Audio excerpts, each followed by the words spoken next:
दोस्तों, खुशी टेलर में आपका स्वागत है। अभी मेरा आप लोग को हम बता रहे हैं कि नाइटी जो होता है, पुराना नाइटी या आपको चूहा काट उठ दिया है या फट गया है और नाइटी नहीं रह जाता है, तो उसको हम कैसे प्लाजो बनाएं। तो नाइटी से प्लाजो बनाने सीखेंगे। तो आज उसी से वीडियो रिलेटेड लाए हुए हैं, नाइटी से प्लाजो बनाने के लिए। तो चलिए नाइटी से प्लाजो बनने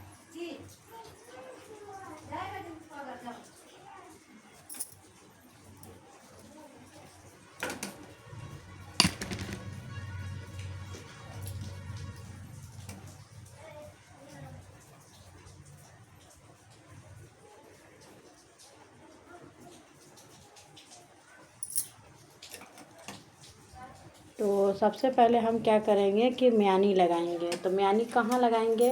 तो जो हमारा आसन भाग है, ये वाला राउंड शेप जो है, इस राउंड शेप में हमारा म्यानी लगेगा। और एक पार्ट में हमारा म्यानी ऐसे करके लगेगा, ऐसे करके म्यानी इस जगह पर ऐसे लगा लेंगे। फिर दूसरा जो पैर का होगा, वो वाला एक पार्ट इसमें ज्वाइंट होगा और एक पार्ट उसमें ज्वाइंट होगा। इसी तरह करके हम म्यानी ज्वाइंट करेंगे। देख सकते हैं इस तरह म्यानी ज्वाइंट हो चुका है। अब दूसरा जो पैर का है गोड़ा, जो प्लाजो है, दो पार्ट कटिंग होता है प्लाजो का, दोनों पैर का। तो एक प्लाजो का पैर में ज्वाइंट करके फिर दूसरा प्लाजो का आसन में हम ज्वाइंट करेंगे। तो उसी तरह दोनों आसन में ज्वाइंट करने के बाद हम फिर एक साइड में आसन ज्वाइंट करेंगे, यानी दोनों साइड से मेरा आसन ज्वाइंट होता है। तो उसी तरह हम आसन ज्वाइंट करने के बाद आपको दिखा रहे हैं। म्यानी लगाने से क्या होता है, जल्दी प्लाजो फटता नहीं है और जैसे बैठने उठने में भी दिक्कत नहीं होती है। ऐसे थोड़ा सा प्लाजो अगर नहीं रहेगा तो जो इलास्टिक का होता है, जो लाइलॉन वाला प्लाजो होता है, तो उसमें नहीं भी म्यानी रहता है तो कोई दिक्कत नहीं होती है, बैठ जाता है आदमी। क्योंकि कपड़ा जो होता है ना, चलने वाला कपड़ा होता है, इसीलिए।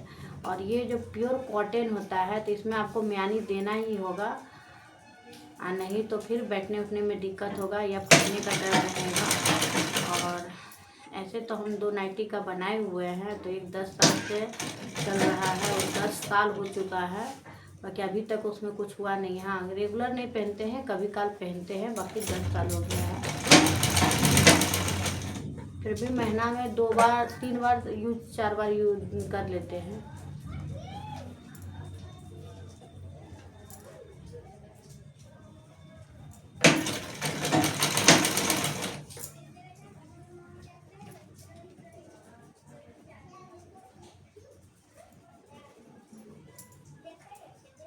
छोटा बड़ा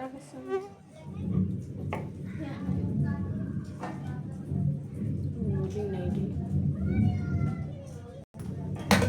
तो देखिए दोनों साइड म्यानी लग चुका है, एक साइड म्यानी लग चुका है। अब इसी तरह सेम प्रोसेस हम दूसरे साइड करेंगे, दूसरे साइड भी इसी तरह म्यानी लगाएंगे।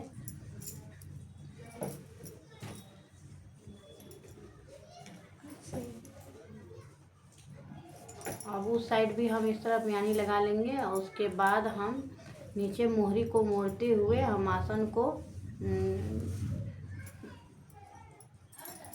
नीचे मोहरी मोड़ते हुए हम गिरा होगा। तो देख लीजिए, इसी तरह हम म्यानी लगाएंगे। चौड़ा वाला पार्ट को हम नीचे की ओर रखेंगे और पतला वाला पार्ट ऊपर की ओर रखेंगे।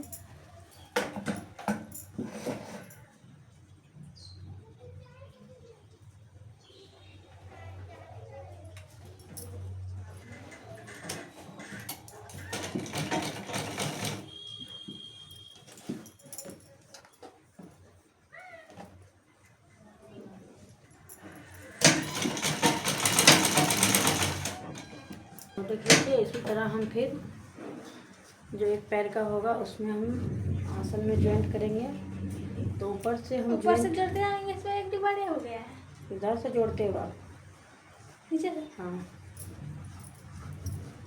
तो इस तरह ज्वाइंट करते हुए आएंगे। तो हम थोड़ा थोड़ा करके नीचे मोड़ लेंगे। थोड़ा थोड़ा। हाँ, एक बार पर मोड़ेंगे, फिर से दोबारा मोड़ेंगे, उससे थोड़ा थोड़ा करके हम नीचे मोड़ लेंगे। और मोड़ने के बाद हम सिलाई चलाएंगे। दोनों पैर में हम सेम करेंगे।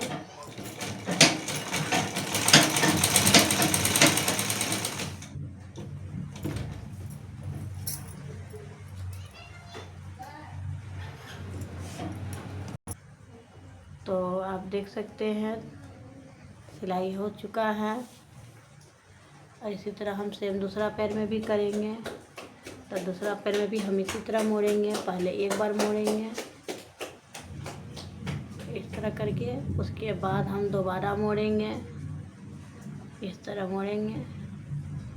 फर्स्ट मोड़ते हुए जाएंगे, उसके बाद इस तरह हम दाब लेंगे, क्योंकि कॉटन है, एक बार इस तरह बैठाएंगे तो बैठ जाएगा। तो देख सकते हैं ऐसे करेंगे, सेम चला लेंगे सिलाई हम। दोनों पैर सिलने के बाद ऐसे करके थोड़ा थोड़ा सिलाई करेंगे, क्योंकि प्लाजो है, प्लाजो फैल ही रहता है। और यहाँ से सीते हुए हम दोनों साइड सिल लेंगे, इस पैर से उस पैर तक म्यानी को मिलाते हुए सिलेंगे। तो देखिए दोनों में इस तरह पैर से सीते हुए हम यहाँ तक आएंगे, फिर म्यानी को मिलाते हुए इस पैर तक जाएंगे।